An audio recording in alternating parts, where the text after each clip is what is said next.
Everyone, welcome back to the North American LCS. Rivington here in the interview lounge, joined by Dyrus of Team Solo Mid. Dyrus, coming into these matches this week, it's been, like Jat said, a return to the old guard. You guys have seemed to just kick it into a different gear. What's the mentality behind this?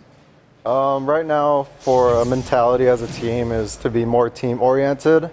In fact, when it comes to our individual performance, I think we're all actually playing a lot worse individually, except for Wild Turtle. And the reason for that is I always hear like, oh, shoot, I messed up, or oh, shoot, I messed up. But when it comes to team fights and objectives, we've been getting that down very well. And how has that changed? The communication comes from Reginald, obviously, in the beginning. What's going different? Since the 310 patch, our picks are a lot different. We're not really tunnel visioning on like what's only OP. Well, we kind of are, but we kind of are. It's kind of a mix of both and what we're comfortable with playing. We're not banning out our own champions as much, luckily. I don't know, we're just doing well. And speaking of mentality and now picks, what is the mentality like when you have a champion like Rumble? With all the history that you've gone through with it, obviously, in lane, now using it yourself, what's it like to know you can always have an impact on the game?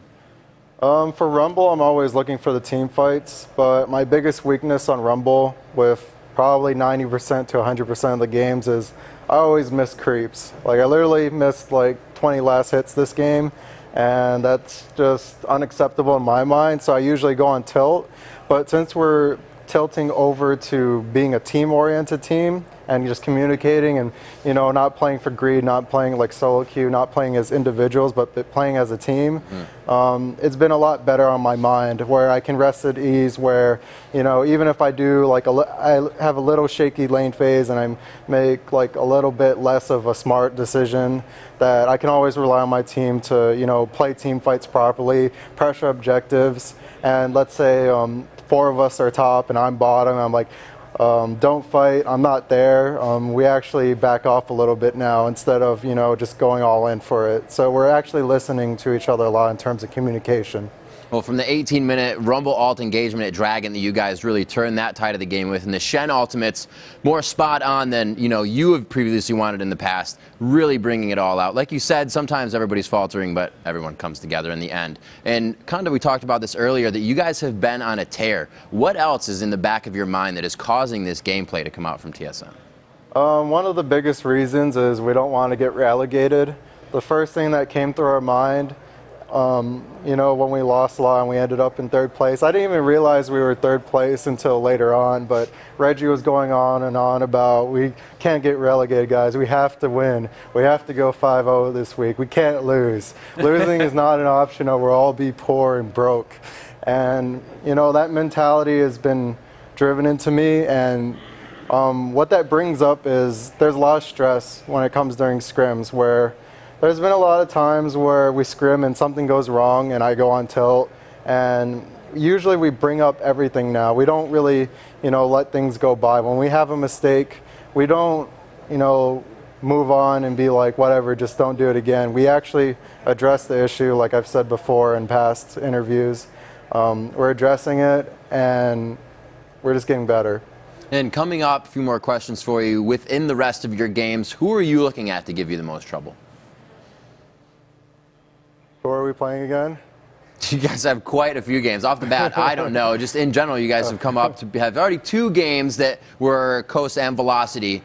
So they've been towards the bottom. You have Cloud9 coming up. So obviously, they're going to put up a fight. Our main focus is probably Cloud9, obviously, because they're first.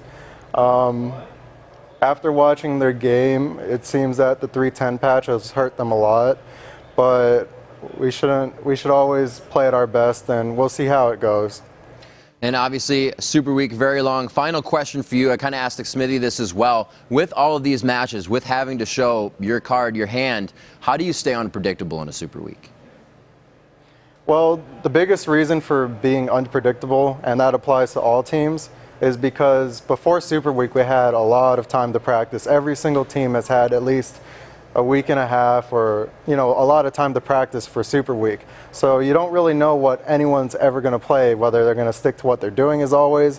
When we do research, we see all these different picks and we have no idea what teams are going to play. It's 3-10 patch. The only way for us to predict what other teams are doing is that we've scrimmaged against them and we kind of have an idea of what we want to ban out.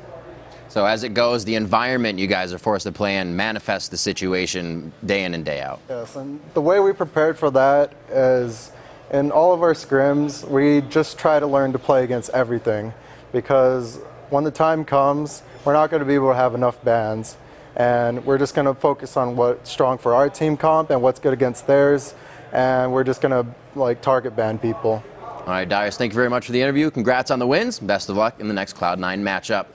More games to go coming up for the NA LCS today. Like we said, it's Super Week. It's still Kobe and Freak.